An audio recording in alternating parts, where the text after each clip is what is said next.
TNTRadio.live. Check it out. Today's News Talk Radio. It's the coolest. TNT. Welcome back, ladies and gentlemen, to TNT Today's News Talk. I'm Patrick Henningsen. We're in hour number 2 of this live broadcast. We're going to pivot a little bit over to U.S. politics. We're going to go over the Atlantic back to the United States here.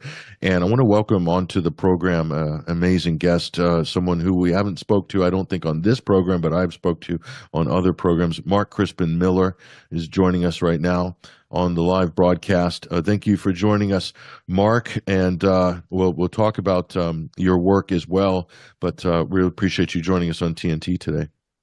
Well, thank you, Patrick, for having me. It's always a pleasure. And Mark's work, ladies and gentlemen, he's done some incredible work over the years on a lot of important stories, most recently really just dismantling the propaganda complex surrounding the global pandemic over the last couple of years, the vaccine issue, war propaganda. Works with an incredible cohort, including Piers Robinson, who we've talked to before, Mark. But Mark, the thing that you've worked on in the past, which is becoming increasingly relevant this year, of course, is election integrity, that issue, election interference, election fraud. You wrote a book, Fooled Again, How the Right Stole the 2004 Election and Why They'll Steal the Next One, too. What are we looking at in the 2024 election? But go ahead, Mark. Yeah, well, let me give you the prequel to my work on election integrity, just to demonstrate that I've been deeply concerned about American democracy for decades. Because in the 90s, before I discovered just how corrupt the American voting system is, I was becoming increasingly alarmed by the intensifying concentration of the corporate media as ever fewer multinational entities were controlling or responsible for some 90% of what we now call the content that we all soak up. And it was precisely because of the threat that this posed and poses to democracy that I spent years, I spoke to the people at the Department of Justice. I published widely. I had some friends in this very tiny movement who were concerned about this issue. But clearly we failed to make any difference because that process just continued, so that now we have a media system that's essentially a cartel and at the same time an echo chamber for the state. Because as the media has become increasingly concentrated structurally, its relationship with the state has also tightened. So that the situation we're in now is not that different from the situation with the media, in the 30s in Germany. Even though the control by the state is more inexplicit here, we actually now have a global sort of media cartel. It isn't just national any longer. At any rate, let me move on from that phase of my history to address the point you just raised, that I found in 2000 that votes were often cast electronically, and ever more so, and that they were almost all counted electronically, which is even more alarming. Because if you don't have an open vote count, a manual count of paper ballots, a manual count that can be observed by representatives of all sides, you really don't have a viable election system at all. There was a small movement, an election integrity movement, that I was part of. I did write Fooled Again. I edited a book called Loser Take All, which was a collection of essays on different aspects of the election problem that came out in 2008.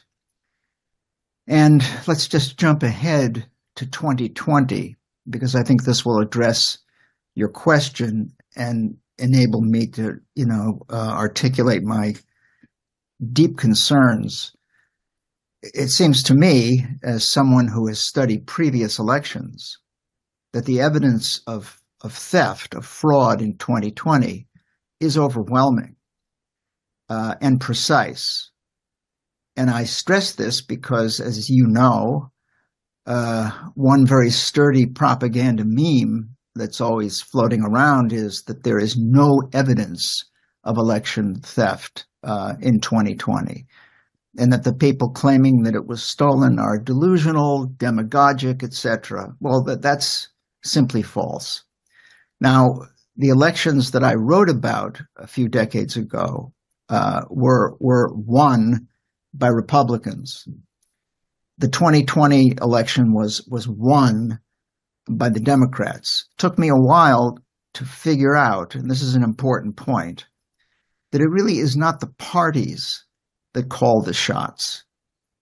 Republicans, demonize the Democrats as election thieves, and they have no memory of their own party's history at that kind of thing. And Democrats, are screaming about Trump as Hitler, and he, will destroy our great electoral democracy. Having read a book called Vote Scam, which I recommend very, very highly to your audience, by James Collier and Kenneth Collier, a couple of brothers who self-published this book in the 90s after having spent 20 years trying to get the media to pay attention to the problem of election fraud, which they witnessed firsthand in the early 70s when one of them ran for a House seat in Florida, only to discover that it was stolen by or for Claude Pepper, a famous legislator known by his right-wing antagonists as Red Pepper. This goes back to the Cold War. These guys had absolutely solid, slam dunk, definitive evidence of theft and fraud in that election. And their book is an account, an often harrowing account of their long attempt to get the media to pay attention to it. And it became ever clearer to them that this was a taboo subject that you invoked and tried to deal with at your peril, which told them, and I think this is absolutely true, that ultimately it isn't either party that decides the outcome of an election. It is not the party that is better at stealing that does this. The outcome of our elections in the United States are really determined by what we call the deep state. They are determined by the CIA. If you go back and you look at the revelations that came out in the mid-'70s when Congress finally started to examine the history of our intelligence agencies, primarily the CIA and the FBI and the NSA to some extent, one of the things they discovered was that about a third of the CIA's efforts worldwide were what they call election work. And what that meant was basically manipulating elections all over the world in all kinds of nominal democracies to bring about the outcome that best suited American foreign policy. There is no reason in the world to think that somehow they took a hands-off approach to elections back home. If you want a dramatic example of how far they're willing to go to abort the outcome of an election when it doesn't go their way, let me just remind everybody of a recent anniversary, November 22nd,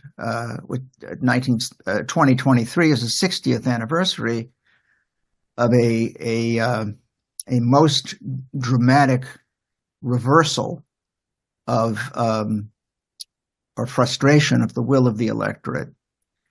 The assassination of John Kennedy was essentially a coup. It's interesting to note that the first time that computers were used to count votes in American elections was in the 1964 election. This is the first election after Kennedy was killed. Now, Lyndon Johnson was president. He would not have been the people's choice, but he was the military-industrial complex's choice. So that's the moment when they started to count votes electronically. And it's also the moment when they essentially consigned the task to the American media, the task of vote counting, which few people know. This and other developments after Kennedy's death make clear that they were intent now on making sure that there would never again be a situation in which the will of the electorate would put the wrong guy in office. Now, they had every reason to think Kennedy was not the wrong guy.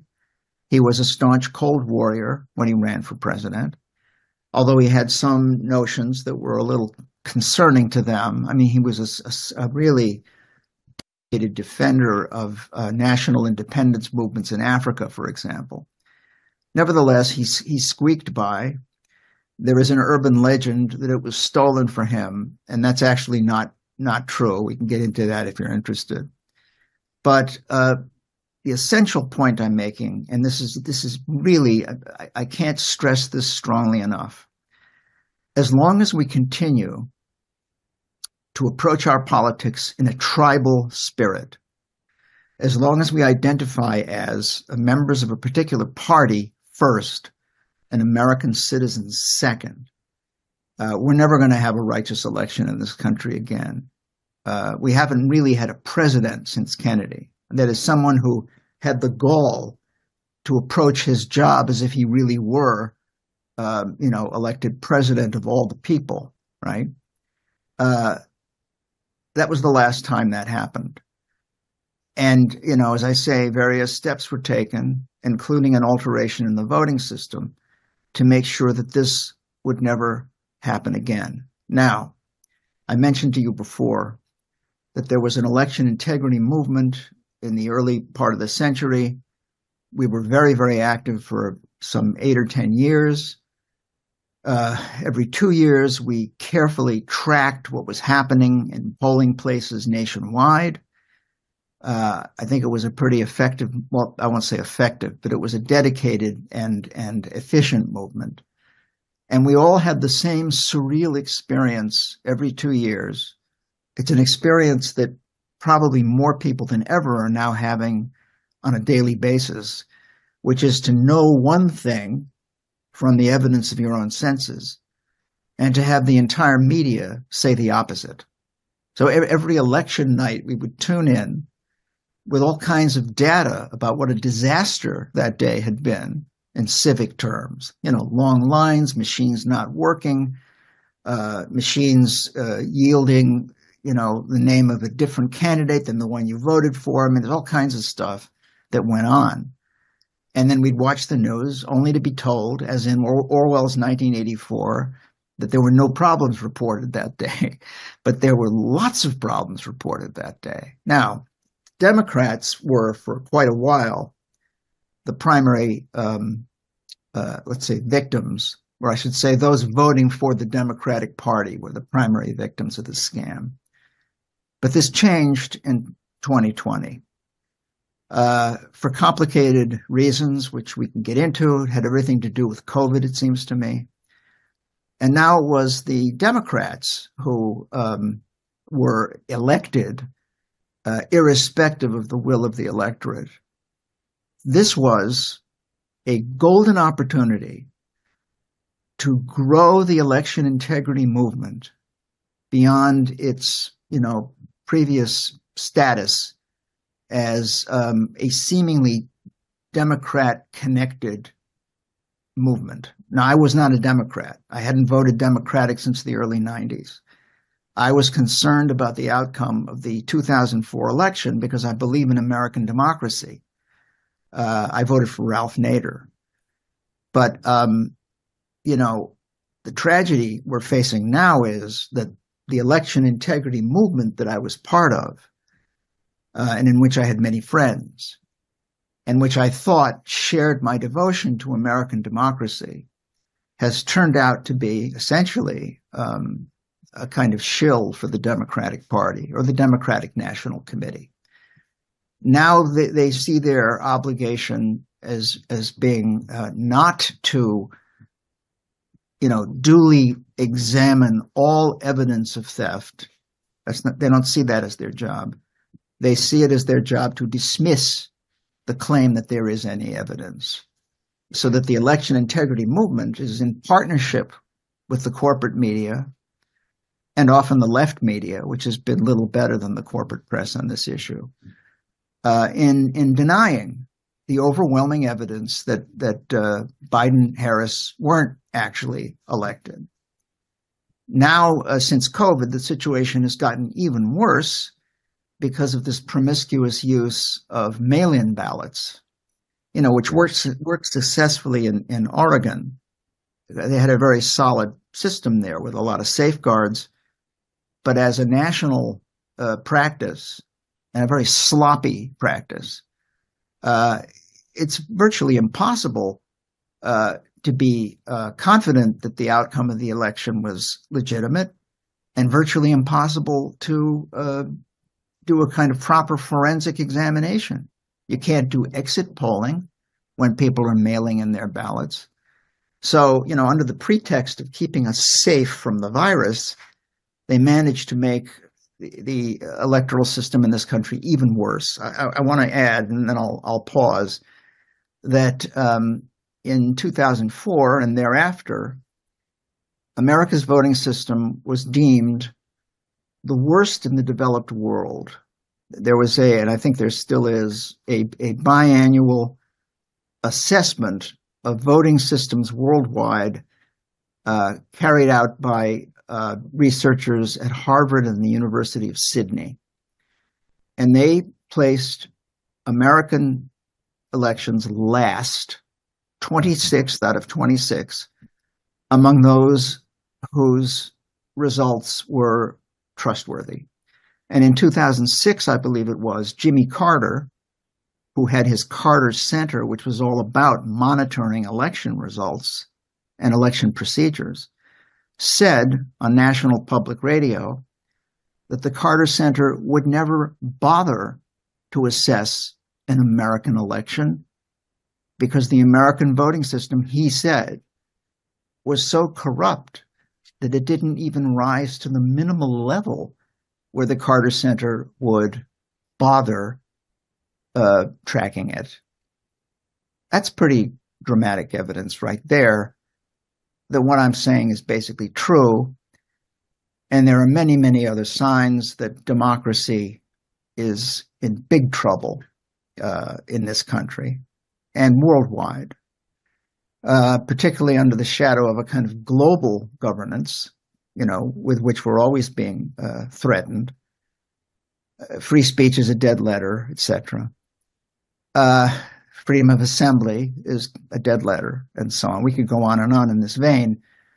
But basically what I'm doing here is pleading for all of those of us who are concerned about this issue to make the important effort of trying to transcend our party affiliations, our fondnesses for particular candidates, or our loathing of a particular candidate. Think of the party second, think of the country first. Don't think you can save American democracy by getting rid of someone you deem a fascist threat to it. And I think you know what I'm talking about. Mm-hmm. For the last couple months, since his Veterans Day speech, where Trump referred to the left and fascists, weirdly, as vermin that needed to be rooted out, sounding a lot like Hitler. Ever since that performance, the entire press, the Democrats, the CIA comedy desk, people like Stephen Colbert and Jimmy Kimmel, shows like The View, they're all screaming at the top of their lungs about how we're sliding into a Third Reich type situation. We're clearly being set up for some kind of radical interference with the electoral process. I mean, Robert Kagan, the neocon, even recently, so much is suggested tacitly that somebody assassinate Trump. This is in the pages of the Washington Post, where he basically, used the example of Julius Caesar to hint at the need for some kind of bold step to make sure that, this figure doesn't threaten our democracy, as if assassinating, the opposition candidate is not itself a mortal blow to the democratic process. So we're in a very bad place. And I think that really one of the few ways we can overcome this dire situation is to forge alliances, is to resist the divide and conquer strategy that the globalists push, just as empires have always pushed that strategy. Because as long as we're at each other's throats and not at their throats, we're sitting ducks. And everything that's being done to defend our democracy is fundamentally undermining our democratic systems and structures, Mark. That's an important point that you've made there, and I think that bears out in pretty much the totality of the effort to remove Donald Trump from ballots, all sorts of lawfare going on. I want to talk about that after the break, and also on this charge of foreign interference, a trope that is still lingering this year. I thought we'd put that to rest, but apparently not. I'm with Mark Crispin Miller, author and also professor, New York University, propaganda studies. We're going to talk about election integrity and the reality of it on the other side. Joining us on the line right now, Mark has done extensive work on this topic and all the various aspects of it. And yeah, Mark, I have to agree with you and lament at the same time that 2020 was a great opportunity to open up this conversation of election integrity to all sides. And I feel like we've totally missed that opportunity. And the train is barreling down the tracks as usual. And I am fearful, Mark, of another train wreck in 2024 that might peak around, the end of October, and with all sorts of controversies and gaslighting. And you're right, Mark, people have to put the principles ahead of their politics, because if we don't guard our principles, then all of these institutions, all of these structures that we've worked so hard as a civilization to erect over the years through all of our mistakes and trials and tribulations are all for naught. If we don't put principles ahead of politics. So that's a message I think that really resonates. Now, I want to talk about the lawfare against Donald Trump, but also this trope about foreign interference. And I think this is kind of a gaslighting operation, because it takes away from having to face the actual issue of election integrity at home, which you outlined, and all these sort of physical problems that exist and vulnerabilities in the system that can be exploited. But also you discussed the overseas beta testing. So ironic that they make such a big deal about foreign interference in the United States, because there's internet chatter on Facebook or something like this that they think is from Russia, that somehow that's going to bring down our elections, when the United States is doing beta tests of actual election fraud overseas and has been doing it for decades, in fact. So I think this comes under the general banner of gaslighting. So they're still trying to revive this for 2024, Mark. I've seen it pop up. I don't know if you've observed this as well, but I feel like that might sort of be a factor in 2024, foreign interference, foreign meddling accusations, etc. Go ahead, Mark. Yeah, I'll tell you something interesting about that. Some of us in the election integrity movement, even some who had basically succumbed to Trump derangement syndrome, noted in the 2016 election pretty compelling evidence that Trump actually did not win.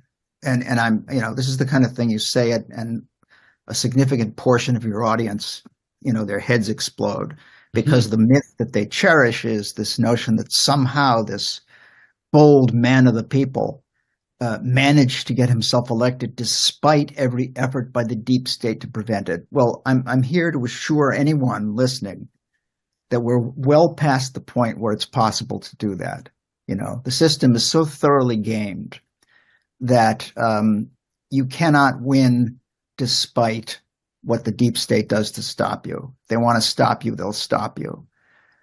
I don't want to be too categorical about it. I think it is possible to run a campaign that is so vigilant and so, well staffed with observers and lawyers and so on, and so sophisticated about examining the, computerized machinery that you could at least come up with enough evidence of fraud to make a case after the election. So that is possible. But there is fairly compelling evidence that on election night 2016, Trump went home early for a reason. I mean, we know he went home early. We don't need evidence of that because he said he was going home and he went home.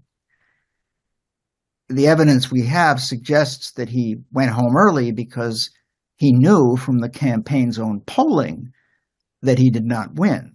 And I'll tell you something interesting about that night that nobody knows.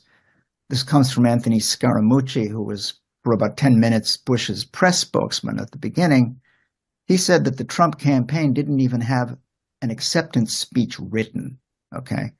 They were convinced, and all the evidence told me and the polling companies that Hillary had won. Now, that is a thought that makes my blood run cold. I want to be clear about that.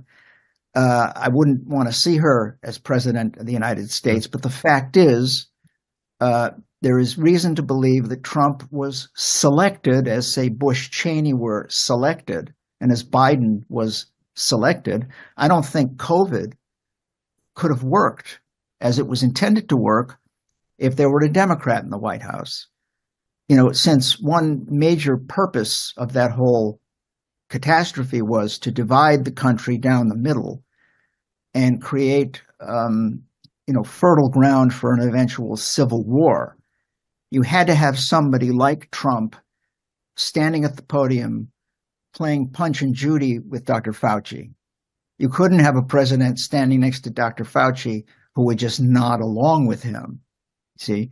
So I'm sure Trump wasn't party to this. I believe he's probably someone who's easily manipulated because he's so egomaniacal and narcissistic. There's no point in speculating about how it was done or whether he knew it. The fact is, there is reason to doubt that he, too, was legitimately elected.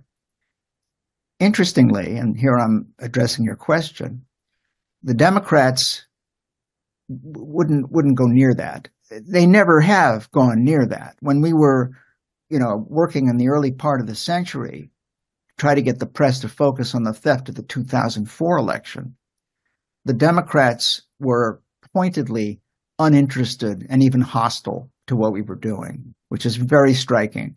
You'd think that the party that got ripped off would be the loudest at complaining over what had happened, but no, the Democrats didn't do that.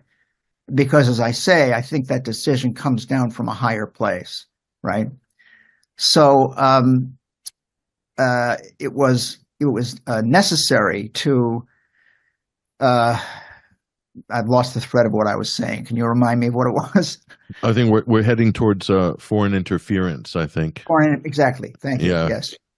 Instead of focusing on the likeliest reason why Trump was now president, the Democrats, I believe led initially by Hillary Clinton, were suddenly screaming about Russian interference.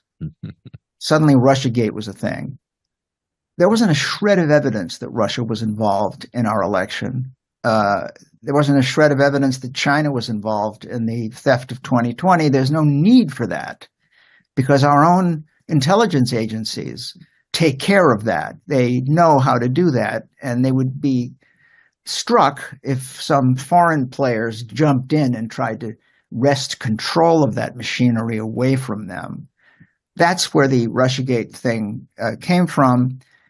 And it enabled not only a further demonization of Trump, but also fulfilled the neocon wet dream of heating up relations with Russia again.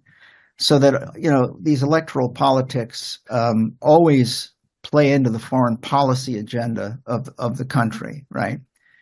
It was very important. It is very important to the democratic establishment that they continue to look like they're functioning legally and constitutionally. In this way, as in others, interestingly enough, they recall Adolf Hitler, who made a decision in the early 30s, if not earlier, that the Nazis were going to win legally. They were going to play it legally. They weren't going to have any more, beer hall putches or anything like that. And they did. They played it legally. The Nazi Party did very well in the election that immediately followed the false flag operation known as the Reichstag fire, which we revived, or the Democrats revived recently with January 6th. Very, very similar operations. You create the illusion of a kind of near fatal attack on the government and, an attack on democracy. You create that illusion, and then you pin the blame on foreign players. Hitler pinned the blame on the communists. They tried to meet this guy Dimitrov, this Bulgarian communist. It was a show trial that went wrong. Goering was supposed to handle it, and Dimitrov kind of took it over and exposed it as a fraud. It was the last time the Nazis tried a show trial. That's more of a Soviet thing. But the point is that we need to pay attention to the status and the preservation of our democratic procedures and democratic rules. And we cannot be distracted from that, adherence to principle by fear-mongering threats that some other country is trying to take us over. The founders understood very clearly that monarchic authority poses a constant danger to the rights and freedoms of the people, because it enables the excitation of hysterical fears, usually fears of foreign invasion, fears that another country is trying to take over. It was exactly the same strategy that was used with the virus, right? Panic over the virus made certain, venerated democratic traditions and procedures seem too dangerous. So we couldn't vote in person. It was too dangerous to do that. We had to send in our ballots. It was too dangerous. It's too dangerous to allow free speech on the internet because there's so much misinformation out there. Much too dangerous. Too dangerous to have trials by jury. That's also in the Constitution. So, now trials are all remote. They're not really trials. They're not jury trials, in other words. Little by little, and ever more rapidly, we have seen the dismantling of the democratic superstructure in the name of public safety, whether it's a pathogen that threatens to kill grandma and all the rest of us, or whether it's the Orange Menace, who we're told is exactly like Hitler. That's a claim that's just as ludicrous as the claim that Russia decided the 2016 election. But they're all saying it, proving only that they really don't know anything about Hitler or Trump. I could go on and on for an hour on that subject. The fact is, what they're trying to do here is use all these quasi-legal means to eliminate a political rival. Not with an assassin's bullet, although Robert Kagan wouldn't mind that, but by taking his name off various ballots, by concocting all these, indictments against him so that he's constantly dealing with lawsuits and so on. It is not only an anti-democratic practice, But it also appears to be self-defeating, because the more they do this, the more popular Trump seems to become with his base, And if anything, I want to stress this again, it is the Democrats who are functioning like Nazis. I mean, is that such an outrageous thing to say? I mean, after all, this is the party that has been spending millions upon millions of dollars to a government that uses neo-Nazi forces to attack, its own people. I'm talking about East Ukraine and the Azov Battalion, so on. I mean, there is no doubt that the government of Ukraine is comprised of technocrats and unapologetic neo-Nazis, and the Democrats favor them and claim that any assertion of Nazi involvement in Ukraine's government is Russian propaganda. Well, that's just one example of the Nazi turn that the anti-fascists of the Democratic Party have taken in pursuit of ridding themselves of Donald Trump, because he threatens democracy, right? There's a guy, he was interviewed by Tucker Carlson, who told the story, I forget his name, but he told the story of getting rousted out of bed at dawn by FBI agents and taken and indicted for having 4 years earlier posted against Hillary Clinton on Facebook. Okay. Well, this sounds exactly like, a particular law that was passed under the Nazis to make it a criminal offense to criticize the Führer. Yeah, I really don't see the difference, except that, more people knew about that law in Nazi Germany than are aware of what happened with this guy and Hillary Clinton in the United States. It really is time to stop pussyfooting around when it comes to the protection of democracy. We desperately need a voting system we can trust. And it would not be difficult at all, except politically, to do it. Anyone who's interested can go online and look for a 12-step program to save American democracy, which I wrote in 2008. It's also at the back of the book, Loser Take All. There are various steps that could be taken. It would not require any kind of constitutional convention. Simple steps that would, get rid of private corporate players in the voting system, that would get rid of computerized vote counting, that would require hand counts of paper ballots. So it would take a few days to know, what the outcome is. The media can't have its scoop within 5 minutes. We would join the company of many, many countries all around the world, all over Europe, that continue to hand count paper ballots. Now, I'm not saying that it's impossible to steal an election with a system like that. You can steal an election with any kind of system, but it is much, much easier to steal elections and to cover it up when you have a system like ours that's based on, electronic means, digital means, and is managed by private companies. So I think basically what I'm saying is that we have to resist the siren call of propaganda. We have to resist its fear-mongering. I've been observing the media, as a critic and scholar for decades, since the 70s.